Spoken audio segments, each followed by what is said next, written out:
द्वादशी के दिन नंद बाबा जमुना में स्नान करने के लिए गए और समय का ठीक ठीक परिज्ञान नहीं रहा। ब्रह्म मुहूर्त के पहले ही आसुरी वेला में जमुना में प्रवेश कर गए। उस समय वरुण देवता के अनुचर वहां पर विचरण कर रहे थे। वरुण देवता के अनुचरों ने नंद बाबा को पकड़ लिया और पकड़ करके वरुण लोक लेकर के चले गए। अविज्ञायासुरीं वेलाम प्रविष्टमुदकम निशि। आसुरी वेला में जल में प्रवेश किया, इसलिए वरुण के सेवकों ने पकड़ लिया। वरुण पाश में बांध करके वरुण लोक लेकर के चले गए। नंद बाबा जब लौट करके नहीं आए तो सबको चिंता हो गई। भगवान कृष्ण को पता चला, भगवान कृष्ण जान गए, ओ वरुण देवता ने मेरे बाबा को बंदी बना लिया है, मुझे जाना चाहिए। भगवान श्री कृष्ण सीधे वरुण लोक पहुंच जाते। वरुण ने भगवान कृष्ण को आते हुए देखा तो अपने आसन से उठ करके वरुण देवता दौड़ पड़े और भगवान कृष्ण को प्रणाम किया। नमस्तुभ्यं भगवते ब्रह्मणे परमात्मने न यत्र श्रूयते माया लोक सृष्टि विकल्पना। वरुण देवता ने भगवान के चरणों में प्रणाम किया और अपने आसन पर बैठा करके पूजन किया। भगवान ने कहा, वरुण देवता मैं अपने पिता को लेने आया हूं, नंद बाबा को लेने आया हूं। तुम्हारे सेवकों ने मेरे पिताजी को पकड़ लिया है। तो वरुण देवता क्षमा मांगने लगे। अजानता मामकेन मूढ़ेना कार्यवेदिना। मेरे इन मूढ़ सेवकों के द्वारा यह अपराध हुआ है, इनके बदले में मैं क्षमा मांगता हूं। आप हमको क्षमा कर दो और आपके पिता को मैं आदर पूर्वक विदा करता हूं। नंद बाबा को आदर पूर्वक श्री वरुण देवता ने विदा किया है। भगवान कृष्ण नंद बाबा को लेकर के आए हैं और जब आए तो ब्रजवासियों को बड़ा आश्चर्य हुआ। ब्रजवासियों ने कहा, भैया तू वरुण लोक कैसे चला गया? वरुण लोक तो जल के अधिष्ठात्री देवता वरुण का लोक है, दिव्य लोक है, वहां तक तेरी गति कैसे हो गई? भगवान ने कहा, मैं चला गया। तो नंद बाबा ने सारा वृत्तांत बताया। नंद बाबा ने कहा, मेरा छोरा कन्हैया बड़ा अद्भुत है, केवल वरुण लोक ही नहीं गया, वरुण देवता अपने आसन से उठ करके खड़े हो गए और मेरे पुत्र कृष्ण का पूजन किया, सम्मान किया, चरणों में वंदन किया। अब तो सभी ब्रजवासी गोप ग्वाल बाल कहने लगे, कन्हैया तू हमारे बीच में खेलता है, खाता है, हमारे कुल में, गोप कुल में तू उत्पन्न हुआ है, लेकिन तू साधारण नहीं है, तू कोई दिव्य पुरुष है, तू कोई दिव्यात्मा है, नहीं तो कोई साधारण व्यक्ति वरुण लोक चला जाए।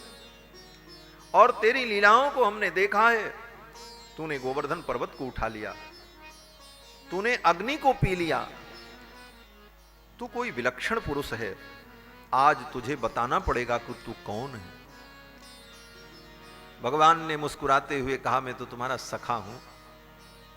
ब्रजवासियों ने कहा, नहीं नहीं, तू दिव्य देवता है, तू दिव्य पुरुष है, तेरा भी कोई धाम होगा, तेरा भी कोई लोक होगा। भगवान कृष्ण ने कहा, हां मेरा भी दिव्य धाम है, उस धाम का नाम वैकुंठ है। ब्रजवासियों ने कहा, भैया कन्हैया तेरा वो वैकुंठ कैसा है, मुझे दिखाओगे? तो भगवान ने कहा, जरूर। सखाओं ने कहा, भैया तो दिखाओ तुम्हारा वैकुंठ कैसा, हम भी देखें। तो भगवान ने कहा, अपनी आंखें बंद करो।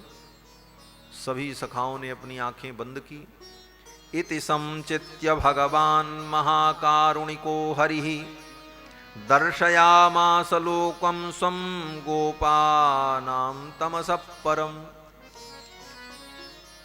गोपानां तमसः परम, समस्त लोकों से परे भगवान का जो निज धाम है, जिसको त्रिपाद विभूति कहते हैं, उस त्रिपाद विभूति का भगवान ने ब्रजवासियों को दिव्य दर्शन करा दिया। ब्रजवासियों ने आंख बंद की और फिर जब आंख खोला तो सबने देखा कि सब बैकुंठ पहुंच गए महाराज। अब तो सभी ब्रजवासी देख रहे हैं बैकुंठ का वैभव, वो बड़ी बड़ी प्राचीर, बड़े बड़े समुन्नत गोपुर, अनेकानेक सेवक भगवान की सेवा में संलग्न हैं, दिव्य राजसी ठाट बाट, सब देख करके ब्रजवासी बड़े आश्चर्यचकित हुए। ब्रजवासियों ने कहा भैया ये तेरा धाम है? कन्हैया ने कहा हाँ। बोले बहुत अच्छा है। बोले तो ठीक है यहीं रहो, ये तो बहुत अच्छी जगह है। ब्रजवासियों ने कहा, गोप ग्वाल वालों ने कहा कन्हैया ये तेरा धाम तो बहुत अच्छा है लेकिन हमारे वृंदावन से अच्छा नहीं। क्यों? सखाओं ने कहा भैया यहां तो डर लगता है किधर जाएं कहीं कुछ गड़बड़ न हो जाए, कोई डांट न दे, ऐसी दिव्य व्यवस्था। हमारा वृंदावन ही ठीक है, जिस गली में दौड़ जाओ, कहीं भी चले जाओ, जमुना में डुबकी लगाओ, धूल में खेलो, पहाड़ पे चढ़ जाओ, जंगल में दौड़ो, वहां कोई रोकने टोकने वाला नहीं है, हमारा वृंदावन ही ठीक है, हमें वृंदावन पहुंचा दो। भगवान ने कहा अच्छा। फिर तो सखाओं ने अपने नेत्रों को बंद किया और भगवान ने संकल्प किया, सभी ब्रजवासी अपने को गोकुल में देख रहे हैं, सब ब्रज गोकुल में आ गए, वृंदावन में आ गए। इस प्रकार भगवान श्री कृष्ण ने अपने सखाओं को, ब्रजवासियों को अपने दिव्य धाम गोलोक वैकुंठ का दर्शन कराया। इसके बाद कथा आती है कि भगवान ने रास लीला के माध्यम से कामदेव के मान का मर्दन किया। कृष्णावतार में भगवान की समस्त लीलाओं में रास लीला सबसे प्रमुख लीला है और रास लीला को श्रीमद् भागवत की कथा का प्राण माना जाता है। 5 अध्याय में श्री सुखदेव जी ने राजा परीक्षित को भगवान की रास लीला का वर्णन करके सुनाया है। रास लीला के माध्यम से भगवान ने कामदेव के मान का मर्दन किया। कामदेव को भी बड़ा अभिमान कि मैंने सारे विश्व को जीत लिया है, सब मेरे वश में हो गए, क्योंकि कामदेव ने सबको जीत लिया। भय काम बस जोगी स तापस पामरनिको को कहे, सबको वश में कर लिया है कामदेव। तो कामदेव को बड़ा गर्व हो गया कि मैंने सबको जीत लिया। तो कामदेव के अभिमान को नष्ट करने के लिए भगवान ने ये लीला की। 2 प्रयोजन है, एक तो कामदेव के अभिमान को नष्ट करना, दूसरा गोपियों के मनोरथ को पूर्ण करना। शरद पूर्णिमा की वो पवित्र रात्रि आई, आश्विन मास की पूर्णिमा तिथि शरद पूर्णिमा, चंद्रमा की ज्योत्सना से सारी पृथ्वी आह्लादित हो रही है, दिव्य सुगंधित वातावरण है, मल्लिका के पुष्प खिले हुए हैं, जमुना की कलकल धारा आनंद का संवर्धन कर रही है। ऐसे वातावरण को देखकर भगवान के मन में हुआ कि रास लीला का उपक्रम हो और भगवान ने अपनी योग माया को आदेश दिया, योग माया तू रास लीला के लिए सारी तैयारी कर दे, सारे उपकरण उपस्थित कर दे। फिर तो भगवान के संकल्प से योग माया ने सारे वातावरण को दिव्य चिन्मय बना दिया। सुखदेव जी कहते हैं कि भगवान पिता रात्रि स्तरदोत्फुल्ल मल्लिका वीक्षरन्तुम मनश्चक्रे योगमायामुपाश्रितः। अपनी योग माया का आश्रय लेकर भगवान रास लीला का संकल्प करते हैं और भगवान के संकल्प करते ही भगवान की योग माया ने विचित्र वातावरण प्रकट कर दिया।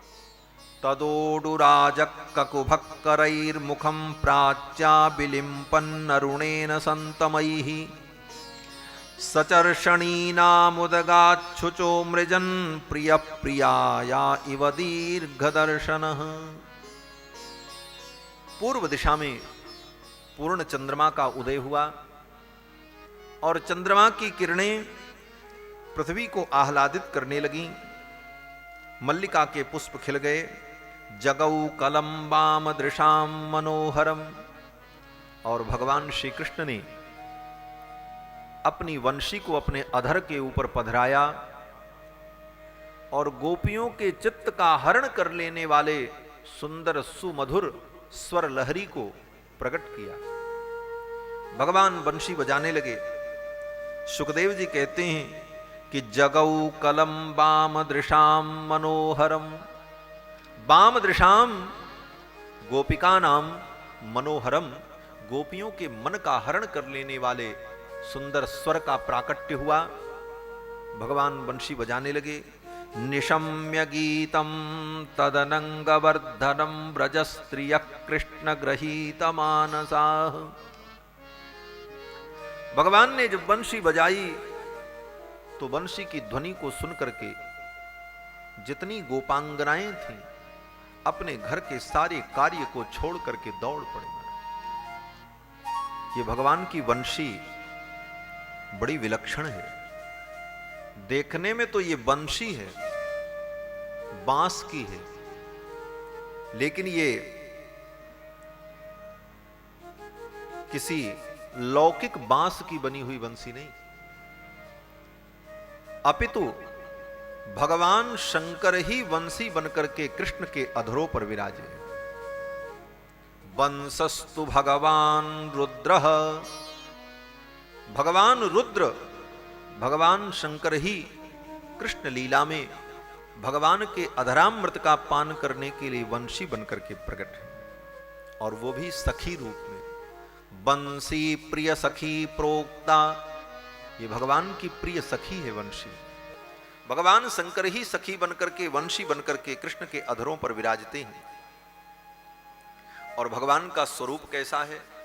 बोले वरहा पीडम, मोर के पंख का मुकुट धारण कर रखा। ये किसी साधारण मोर के पंख का मुकुट नहीं। बोले तब? बोले राधा प्रिय मयूरस्य, राधा जी का जो प्रिय मयूर है, राधा रानी मोर वन में जाकर मयूर की जो लीला देखती हैं, राधा जी का जो प्रिय मयूर है, जो राधा रानी को देखते ही नृत्य करने लगता है, उस मयूर का जो पंख गिरता है, उस पंख को कृष्ण उठा करके अपने मुकुट में धारण कर लेते। ये मेरी राधा रानी का उपास्य है, राधा रानी की ये उपासना करता है, और ये राधा रानी का प्रिय मयूर है। मेरी राधिका के संकेत को प्राप्त करके ये नर्तन करता है, नाचता है, यह भी मेरे लिए आदरणीय है। इसलिए उस प्रिय मयूर के पंख को भगवान अपने मुकुट में धारण करते। राधा प्रिय मयूरस्य बर्हम मूर्धना बिभर्त्यजः, राधा के प्रिय मयूर के पंख को भगवान अपने मुकुट में धारण करते। और ये मयूर, राधा जी का जो प्रिय मयूर है, ये रामावतार में भी है। सीता जी का प्रिय मयूर बनकर के प्रकट होता है, क्योंकि राधा जी ही तो सीता है। और सीता जी का जो प्रिय मयूर है,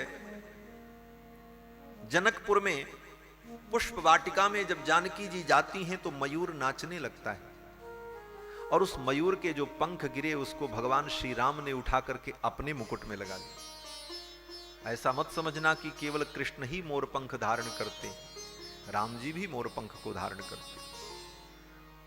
श्री जानकी जी के प्रिय मयूर का जो पिच्छ है, उस पिच्छ को भगवान श्री राम धारण करते हैं। पुष्प वाटिका के प्रसंग में गोस्वामी तुलसीदास जी वर्णन करते हैं, मोर पंख सिर सोहत नीके, गुच्छ बीच बिच कुसुम कली के। मोर के पंख को भगवान श्री राम भी अपने मुकुट में धारण करते हैं। तो भगवान श्री कृष्ण ने मोर पंख को धारण कर रखा है। दिव्य पीतांबर, गले में वैजयंती माला, अधरों पर वंशी। और ये वंशी कौन है? बोले भगवान शंकर है। वंशी बनने के लिए भगवान शंकर ने बहुत तप किया। भगवान शंकर की तपस्या से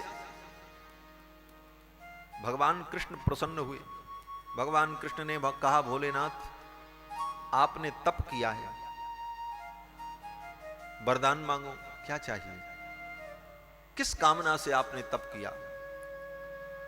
तो भगवान शिव ने कहा कि आपकी इस लीला में मैं आपकी वंशी बन जाऊं, आपके अधरों पर मैं विराजूं और आपके अधरामृत का पान करने का मुझे सौभाग्य प्राप्त हो, यही आशीर्वाद आप। भगवान ने कहा इस रस को प्राप्त करने के लिए तुम्हें कटना पड़ेगा। भगवान शंकर ने कहा हम कटने को तैयार हैं। भगवान ने कहा इतने से काम नहीं चलेगा, सूखना पड़ेगा। भगवान शंकर ने कहा हम सूखने को तैयार हैं। बोले इतने से ही काम नहीं चलेगा। बोले तब भगवान कृष्ण ने कहा छिदना पड़ेगा, अपने कुल से अलग होना पड़ेगा। भगवान शिव ने कहा सब कष्ट मैं सहने को तैयार हूं, जो आप कहो, आपके अधरामृत को प्राप्त करने के लिए मुझे कुछ भी करना पड़े। भगवान ने कहा तो ठीक है, कृष्ण अवतार में इस लीला में आप बंशी बनकर के मेरे अधर पर विराजोगे। तो भगवान शंकर ही बांस बनकर के प्रकट हुए गोकुल में। नंद बाबा के घर के पीछे बांस की कोठी में एक दिन बांसुरी बेचने वाला कोई आया। भगवान कृष्ण मचल गए, मुझे बंसी दिला दो। नंद बाबा ने बांसुरी दिलाई, लेकिन कृष्ण भगवान ने जब अधर पर रखा तो वो बंसी बजी ही नहीं, कृष्ण ने फेंक दिया। भगवान कृष्ण ने कहा मुझे ऐसी बंसी चाहिए जो अधर पर रखते ही अपने आप बजने लग जाए, बजाना ना पड़े। बोले ऐसी भी कहीं बंसी होती? कृष्ण भगवान ने कहा नहीं, मुझे तो ऐसी ही बंसी चाहिए। अब ऐसी बंसी कहां मिले? नंद बाबा ने बहुत प्रयास किया, सोने की बंसी बनवाई, सोने की बंसी में हीरे पन्ने जड़वाए, अनेक प्रकार की बंसी बनाई, बड़े बड़े कारीगरों को बुलाया, लेकिन एक भी बंसी कन्हैया कृष्ण को पसंद नहीं आई। अन्य मनस्क हो गए, कृष्ण भगवान बड़े उदास रहते। एक दिन सांडिल्य महर्षि आए।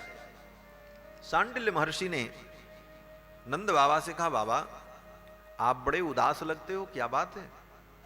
नंद बाबा ने कहा गुरुदेव सब ठीक है, लेकिन मेरा कृष्ण प्रसन्न नहीं रहता है। क्या कारण है?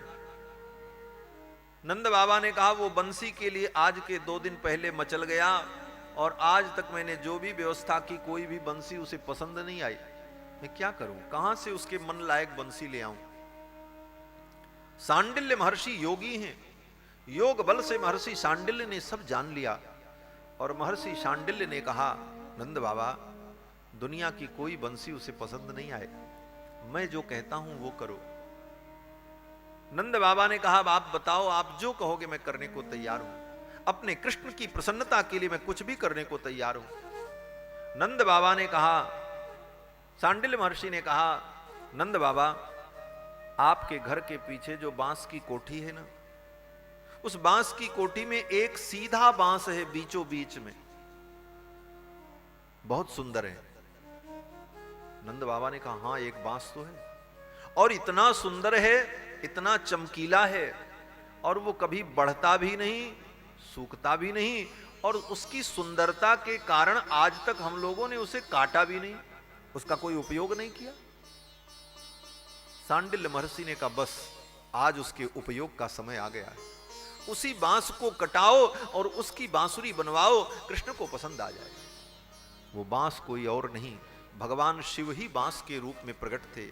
फिर तो सुंदर मुहूर्त में कारीगर बुलाए गए, वेद मंत्र का उच्चारण करते हुए बांस का छेदन किया गया, बांस को उसकी खूंटी से कोठी से काटा गया, काट करके ला करके कारीगरों ने सुंदर बंशी बनाई, बंसी बन करके तैयार हुई, और ज्यों ही भगवान कृष्ण ने अपने अधरों पर रखा और बंसी के सातों सुर प्रकट हो गए। सारे विश्व का सम्मोहन करने वाली वो बंसी कृष्ण के अधरों पर पड़ते ही अपने आप बजने लगी। ऐसी भगवान श्री कृष्ण की ये बंसी, जिस बंशी की ध्वनि को सुनकर चराचर मोहित हो जाए। सूरदास जी कहते हैं जब हरि मुरली नाद प्रकाशी, जब भगवान मुरली बजाते तो जड़ में चेतनता आ जाती और चेतन जड़ हो जाती। ऐसी भगवान की वंशी बनती। पत्थर पर कमल खिल जाते, जड़ जो है वो चेतन हो जाती, और चेतन बोले चेतन जड़ हो जाती। जब भगवान की वंशी बजती तो जंगल के जितने हिरन हैं वे हिरन अपने कान को खड़े करके आकर्ण्य वेणु रणितम सह कृष्ण साराह,